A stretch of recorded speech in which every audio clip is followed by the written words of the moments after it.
अस्सलाम वरहमतुल्लाहि वबरकातुहू। आज की इस क्लास में हम स्टडी करने जा रहे हैं time frame selection and trading models के बारे में। ये आईसीटी कोर कंटेंट मंथ 3 की फर्स्ट एपिसोड है। इस एपिसोड में आईसीटी ने ये बताया कि आप किस तरह टाइम फ्रेम सिलेक्शन कर सकते हैं, क्योंकि बहुत से जो न्यूबी लोग होते हैं ना, या न्यू ट्रेडर्स आते हैं, उन्हें टाइम फ्रेम सिलेक्शन में बहुत ज़्यादा प्रॉब्लम आ रही होती है। उन्हें ये नहीं पता चल रहा होता है कि हम कौन सा टाइम फ्रेम लें, कौन सा टाइम फ्रेम सेलेक्ट करें, कौन सा टाइम फ्रेम उन्हें सूट करेगा। इसके अलावा टाइम फ्रेम के बारे में मैंने आपको ज़रा ये जो रिसेंटली मैंने अपनी यूट्यूब चैनल पर वीडियो पोस्ट की थी आईसीटी एडवाइस की, इसमें मैंने आपको बताया था कि आईसीटी ये बताता है कि जो भी आप टाइम फ्रेम सेलेक्ट करें ना, वो आपकी पर्सनैलिटी से मैच होना चाहिए। तो आज की इस वीडियो में हम जरा टाइम फ्रेम सिलेक्शंस के बारे में पढ़ेंगे। मैं आपको डिफरेंट टाइम फ्रेम्स के बारे में बताऊंगा, ये बताऊंगा कि कौन सा टाइम फ्रेम आपकी पर्सनैलिटी से मैच कर सकता है, और फिर हम उसी टाइम फ्रेम के अकॉर्डिंग ट्रेडिंग मॉडल्स के बारे में पढ़ेंगे, और फिर मैं आपको इसकी एग्जाम्पल भी दिखाऊंगा। तो हम स्टार्टअप करते हैं टाइम फ्रेम सिलेक्शन से। तो जैसा कि आप जानते हैं, टाइम फ्रेम मार्केट में, एक बात याद रखें, जो टाइम फ्रेम है ये यूनिवर्सल होते हैं। आप कोई भी सेटअप या कोई भी स्ट्रेटजी यूज करते हैं ना, वो हर टाइम फ्रेम पे चलती है। सही हो गया। तो अब हम टाइम फ्रेम सिलेक्शन की बात कर लेते हैं।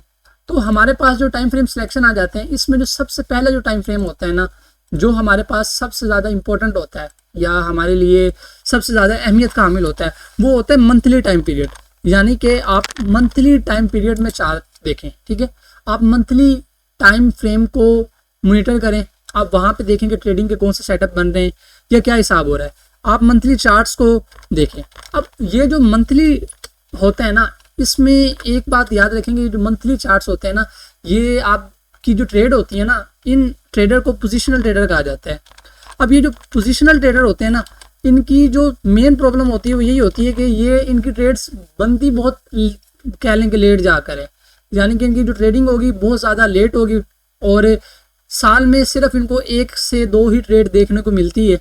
तो इसीलिए ये जो मंथली चार्ट्स हैं, ये किसी भी, यानी कि कह लें कि जो इन्वेस्टर्स कह लें, इन्वेस्टर्स नीचे कह लें, जो जिन्होंने 1 साल के अंदर बाय सेल करना हो, 1-2 साल के अंदर, ठीक है, वो देखते हैं। क्योंकि मंथली चार्ट्स में आप देखें ना, अगर यहाँ मंथ का चार्ट देखें, अब ये पूरी प्राइस की एक लैग लगी हुई है, ठीक है, प्राइस रिटर्न्स की।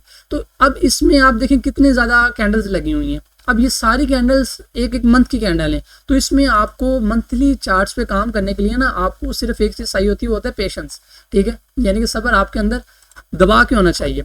चलें जी, दूसरा टाइम फ्रेम की बात करते हैं। दूसरे आपके पास होते हैं वीकली चार्ट्स।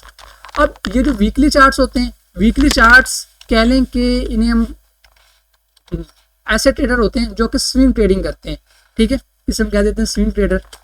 अब इसमें होता क्या है, सिंपली ये जो आपके ट्रेडर्स होते हैं ना, इन्हें जो क्वार्टर्स होते हैं ना, यानी कि 3 महीने का क्वार्टर होता है, एक क्वार्टर में 2 से 3 ट्रेड देखने को मिलती है। यानी कि इनका जो एक ट्रेड होती है ना, ये 1-2 महीनों तक चलती है, 3 महीनों तक चलती है, ठीक है। अब ये भी ज़ाहिर बात है, टाइम टेकिंग थिंग है, ठीक है, आपको टाइम देना पड़ता है। तीसरा टाइम फ्रेम आ जाता है डेली चार्ट। अब ये सर माइकल का भी, इंस्टीट्यूशंस का भी, और स्मार्ट मनी का सबसे फेवरेट चार्ट है, ठीक है, डेली चार्ट। अब डेली चार्ट में कौन होते हैं? डेली चार्ट में होते हैं शॉर्ट टर्म ट्रेडर, जो कि डेली की कैंडल्स को मॉनिटर करते हैं और देखते हैं कि एक्चुअल में डेली में क्या हो रहा है। अब डेली चार्ट हमारे लिए बहुत ज़्यादा इंपॉर्टेंट होते हैं, क्योंकि यहाँ में बहुत से इंस्टीट्यूशनल रेफरेंस पॉइंट का पता चलता है। हमें ये पता चलता है कि स्मार्ट मनी कहाँ से एंटर हो रही है, कहाँ से जा रही है। तो डेली चार्ट सबसे ज़्यादा इंपॉर्टेंट हो जाता है। अब डेली चार्ट के बाद नंबर 4 पे जो आपके पास आ जाता है, वो आ जाता है 4 आवर और लेस के, जिसमें आप कह लें कि आपकी डे ट्रेडिंग आ जाती है, जिसमें सिर्फ आप लोग एक ही दिन के अंदर ट्रेड लेते हैं और एक ही दिन के अंदर अपना TPSL बुक कर देते हैं, या कह लें कि वीक तक, जैसे 1-2 दिन तक आपकी ट्रेड चलती है। ये इस तरह आपकी ये होती है डे ट्रेडिंग। तो इस तरह ये ट्रेडिंग में मुख्तलिफ टाइम फ्रेम सिलेक्शंस होती हैं।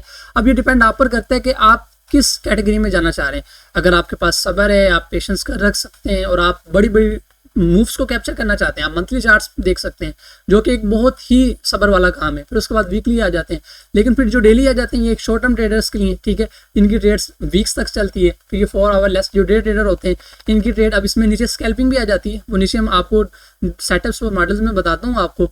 तो ये इंपॉर्टेंट हमारे पास टाइम फ्रेम होते हैं जो कि हम मद्देनजर रखते हैं किसके अंदर, टाइम फ्रेम सिलेक्शन के अंदर। अब इसके बाद हमारे पास जो अगली चीज़ आ जाती है, वो आ जाती है कि defining setup for your model. यहाँ मैं नीचे लिख देता हूँ, defining setup for your models. अब आपने किस तरह अपने सेटअप्स को डिफाइन करना है, अपने मॉडल्स को डिफाइन करना है कि अपने टाइम फ्रेम के हिसाब से। अब इसमें आपने ये देखना है कि आप एक्चुअली में जाना किस तरफ जा रहे हैं। अब मार्केट में मुख्तलिफ तरह के ट्रेडर होते हैं। एक होते हैं ट्रेंड ट्रेडर। अब ट्रेंड ट्रेडर्स वो लोग होते हैं जो कि पोजिशनल ट्रेडर जिन्हें हम कह सकते हैं, ठीक है। यहीं से आप देखें, मंथली चार्ट से ले लें, जो ट्रेंड ट्रेडर होते हैं वो पोजिशनल ट्रेडर होते हैं। वो क्या करते हैं कि वो देखते हैं कि मंथली वीकली डायरेक्शन मार्केट की क्या है, मार्केट कहाँ जाना चाह रही है, और उस डायरेक्शन के हिसाब से वो अपनी ट्रेड्स प्ले करते हैं। इसके बाद दूसरे आपके पास आ जाते हैं स्विंग ट्रेडर। अब ये जो स्विंग ट्रेडर होते हैं ना, ये वो ट्रेडर होते हैं जो कि इंटरमीडिएट टर्म ट्रेडर होते हैं, यानी कि ये डेली के प्राइस लेवल पर मार्केट में प्राइस एक्शन देखकर उसके हिसाब से अपने ट्रेड प्ले करते हैं। इसके बाद आपके पास आ जाते हैं कॉन्ट्रेरियन ट्रेडर। अब ये वो ट्रेडर होते हैं जो कि रिवर्सल पकड़ने की कोशिश करते हैं। आपने देखा होगा कि बहुत से लोग क्या करते हैं, ट्रेंड ट्रेडर होते हैं, जैसे कि हमने ऊपर बात की है कि वो ट्रेंड के साथ ट्रेड पकड़ने की कोशिश करेंगे। लेकिन ये जो कॉन्ट्रेरियन ट्रेडर होते हैं ना, ये कोशिश करेंगे अगर मार्केट अप जा रही है ना, यहाँ से मार्केट अप जा रही है, तो इस जगह से ये है ना कोई रिवर्सल पकड़ने की कोशिश करेंगे। कोई टर्टल सूप हो जाए, कोई लिक्विड स्वीप वगैरह, या ऐसा कोई भी मॉडल या मुख्तलिफ रिवर्सल पैटर्न्स पे ये काम करते हैं ताकि मार्केट अगर एक एक्सट्रीम पर होना तो उसको कैच करने की कोशिश करते हैं। अब इनका मेन होता है कि इन्हें रिवर्सल ट्रेडर मोस्टली कहा जाता है। ये इनका मेन पर्पस यही होता है कि अगर ये एग्जैक्टली रिवर्सल पॉइंट को पकड़ लेना, इस रिवर्सल पॉइंट को, ठीक है, तो उसके बाद ये अच्छी खासी मूवमेंट कैप्चर कर सकते हैं और इसमें कुछ भी नहीं होता। लेकिन बाजू का जब आपको पता है कि मार्केट एक ट्रेंड में जा रही है तो मार्केट बाजू का रिट्रेसमेंट लेती है तो फिर अब जा सकती है। तो इसमें ये चीज़ हमेशा आपने याद रखनी है। तो ये ज़रा ये भी ट्रेडर होते हैं, ठीक है, जो कि ऑन द अदर हैंड चलना पसंद करते हैं। अगर मार्केट अप ट्रेंड में तो ये सेल के ट्रेड लेना पसंद करेंगे। इसके बाद आपके शॉर्ट टर्म ट्रेडर आ जाते हैं जिसमें मोस्टली सर माइकल साहब भी फॉल करते हैं, ठीक है। अब शॉर्ट टर्म ट्रेडर में क्या होता है, ये वो ट्रेडर होता है जो कि वीकली रेंजेस के अंदर ट्रेड करता है। अब वीकली रेंजेस क्या होती हैं, यानी कि आपको आईसीटी मॉडल का तो पता होगा जिसे हम कहते हैं 1 किल 1 शूट मॉडल। इंशाल्लाह वो भी हम आगे आने वाले वक्त में डिस्कस करेंगे।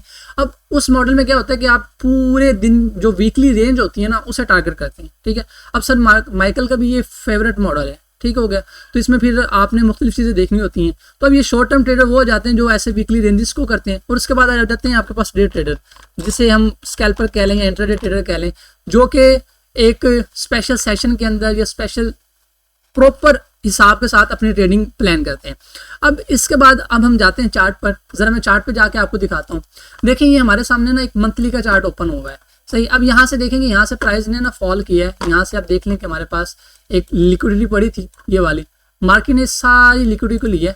ये मंथली का चार्ट है, ठीक है। अब गोल्ड में तो फिर आपको पता है गोल्ड तो फिर हमेशा ऊपर ही जा रहा होता है ना। अब आपने गोल्ड में देखना है। अब ये हमारे पास क्या पड़ी थी, यहाँ पर थी हमारे पास लिक्विडिटी। अब मार्केट ने लिक्विडिटी ली है। अब लिक्विडिटी लेने के बाद मार्केट डाउन आई। अब डाउन आने के बाद मार्केट ने स्विंग पॉइंट को भी तोड़ दिया, या इसको ये देखें यहाँ से स्वीप किया। अब ऊपर गई है। अगर हमने इसको सेल देखना है तो हम सबसे पहले क्या करते हैं, फिप प्लॉट करते हैं। अब देखें हमने फिप प्लॉट किया ना, तो फिप प्लॉट करने के बाद ये देख रहे हैं एग्जैक्टली 0.5 के एरिया पे मार्केट क्या कर गई, टकरा के गई। अब यहाँ पे क्या पॉइंट पड़ा है, आप यहाँ पे देखें तो हमारे पास यहाँ पर ये एक देखें, एक ये रेफरेंस पॉइंट बनता है, ये वाला, सही है। अब देखें कि इसको मार्केट ने टच किया, ठीक है। आपके पास डिस्काउंट के एरिया भी पड़ता था और आप यहाँ से आगे ऐसे सेल की ट्रेड ले सकते थे। अब ट्रेड लेने के लिए आप क्या करते हैं कि चलेंगे, ये आपने ली है, आप छोटे टाइम फ्रेम में आएंगे, टाइम सिलेक्शन करेंगे, आप मुख्तलिफ चीज़ें देखेंगे। अब यहाँ से आप मंथली ट्रेड तो कैप्चर कर लेंगे। आप मान लेते हैं जी आप अपना एसएल इस 0.7 के आगे या इस फेयर वैल्यू गैप के ऊपर रखें और आप काफ़ी बड़ी मूव ऐसे कैप्चर कर सकते हैं। यहाँ स्टैंडर्ड डेविएशन भी लगा सकते हैं, सही। अब आपने इतनी बड़ी मूव कैप्चर कर ली, जो भी आप 1:2, 1:3, ये जितनी भी आपने मूव लेनी थी। अब इसमें आपको हज़ारों पिप्स मिल जाते हैं, लेकिन बात फिर वही आ जाती है, फिर अब आपको सब्र करना चाहिए, सही है। अब मैं आपको लेके जाता हूँ स्मॉलर टाइम फ्रेम में। देखिए मंथली से हम आए ना वीकली में, तो वीकली में अगर हम यहाँ आते हैं तो आप यहाँ देखें, वीकली में यहाँ आने के बाद, एक मिनट, हाँ, अब वीकली में यहाँ आए तो हमारे पास एक कंप्लीटली वीकली में भी यहाँ सेटअप बन सकता है। आप देखें अगर आप तमाम टाइम फ्रेम को सिलेक्ट कर लेना तो आप 15 मिनट 1 मिनट के चार्ट से भी 15 मिनट के चार्ट से भी बड़े बड़े ट्रेड्स को, बड़ी बड़ी टाइम फ्रेम की जो ट्रेड्स होती हैं उन्हें भी टारगेट कर सकते हैं। अब ये देखें अगर हम वीकली के चार्ट पे आकर इसको रिफाइन करने की कोशिश करें ना, तो वीकली के चार्ट में ये हमारे पास क्या पड़ा है, ये एक ऑर्डर ब्लॉक पड़ा है, ठीक है। यानी कि हमारा जो एसएल इसका इतना बड़ा बन रहा था वो क्या हो गया, वो छोटा सा हो गया, यहाँ आ गया। और टीपी कहाँ है, वहाँ का वही है, ये फेयर वैल्यू गैप भी पड़ा हुआ है, ठीक हो गया। अब यहाँ से देखें, अब वीकली चार्ट में आपने क्या किया, आप देखें वीकली चार्ट में भी आपने एक अच्छी खासी ट्रेड पकड़ ली, ये देख लें। अगर हम छोटे टाइम फ्रेम में आ जाते हैं, मजीद आप इसे रिफाइन कर लेते हैं, यानी कि अगर आप देखें अब टाइम फ्रेम जिस पे भी ट्रेड ले हैं, लेकिन अगर स्मॉलर टाइम फ्रेम पर आके वहाँ पर मुख्तलिफ सिलेक्शंस देखते हैं और टाइम फ्रेम के हिसाब से आप ट्रेड लेते हैं, तो अब यहाँ पे आप देखें अब डेली के टाइम फ्रेम में हमारा एसएल देखना और छोटा हो जाएगा और हमारा रिवार्ड और ज़्यादा बड़ा हो जाएगा। अब यहाँ हम नीचे आते हैं, अब हम ये देखते हैं कि यहाँ पे हमारे पास डेली के टाइम फ्रेम के हिसाब से यहाँ क्या पड़ा था, यहाँ फिर क्या पड़ा है हमारे पास, ये लेवल, ये क्वार्टर ब्लॉक है। अब हमारा एसएल कितना सा हो गया, इतना बड़ा जो एसएल था वो हम इस स्विंग पॉइंट के ऊपर भी रख सकते हैं, ठीक है। यहाँ पे हमारा एसएल हो गया और हमारा आरआर देखें, यानी कि अगर आप चाहें तो एक वीकली मंथली रेंज को भी स्मॉलर टाइम फ्रेम में आके पकड़ सकते हैं और आप मल्टीपल, इसमें आप देखें ना, आपके पास एक मल्टीपल यहाँ ट्रेड्स बन रही है, आपके पास मल्टीपल स्विंग्स पॉइंट पड़े हैं, आप हर फिप पर, हर जगह पे फिप प्लॉट करें। ये देखें आपका जो मैंने आपको ओटीई सिखाई हुई है, ओटीई के जोन में आ रहा है, यहाँ आपके पास कोई ना कोई पीडीआर लाजमी होगा, आप इस पर ट्रेड लें। यहाँ देखें इस वे में, ये देखें मार्केट किस एरिया पे आ रही है, डिस्काउंट से होकर नीचे जा रही है। आप यहाँ से देखें, ये देखें, ये आपके अंदर इस तरह मल्टीपल ट्रेड्स बन जाती हैं। ये देख रहे हैं, ये मल्टीपल ट्रेड्स मुख्तलिफ रेंजेस पकड़े और आप देखें आपको कितनी ज़्यादा ट्रेड्स बनी, हर रेंज 0.5 से ऊपर गई हुई है। ये ले, मैं इसको जूम करके देता हूँ ताकि आपको आसानी रहे, इसको हम डिलीट कर देते हैं एक मरतबा। आप देखें हर जो भी आपकी रेंज है ना, सारी रेंजेस आपकी 0.5 से ऊपर गई है और जो रेंज नहीं जाती आप उस पर पूरा आपने 0.5 का देखना है कि मार्केट 0.5 तक का है, आप उस रेंज पर ऐसे फिप प्लॉट करें। ये देखें यहाँ एक रेंज है, फिप प्लॉट करें, कहाँ ये मार्केट 0.6 0.18 से एरिया से आई है, फिर नीचे गिरी है, ठीक है। आपने ऊपर से क्या करना है, प्रीमियम में क्या करना होता है, हमने प्रीमियम में सेल करना है, प्रीमियम में क्या करना है, सेल करना है, डिस्काउंट से बाय करना है। बाय कहाँ से हुआ है, ये देखें, ये मार्केट में क्या पड़ा है, ये छोटा सा फेयर वैल्यू गैप पड़ा है और फेयर वैल्यू गैप यहाँ से मार्केट बाय में गई है। तो इस तरह करना है। तो सिंपली ये जो लेक्चर है इसमें आईसीटी ने सिर्फ हमें चार्ट्स के बारे में बताया और ये बताया कि हमारे जो टाइम फ्रेम सिलेक्शंस हैं वो किस तरह मददगार साबित होते हैं और आप कौन सा टाइम फ्रेम सेलेक्ट कर सकते हैं। तो मोस्टली हम जितने भी ज़्यादा ट्रेडर्स होते हैं वो स्मॉलर टाइम फ्रेम या डे ट्रेडिंग की तरफ आते हैं, क्योंकि हमारे अंदर कह लें कि इतना पेशेंस नहीं होता, ये नहीं होता कि हम मंथली या महीनों तक अपनी ट्रेड ओपन करके बैठे रहें।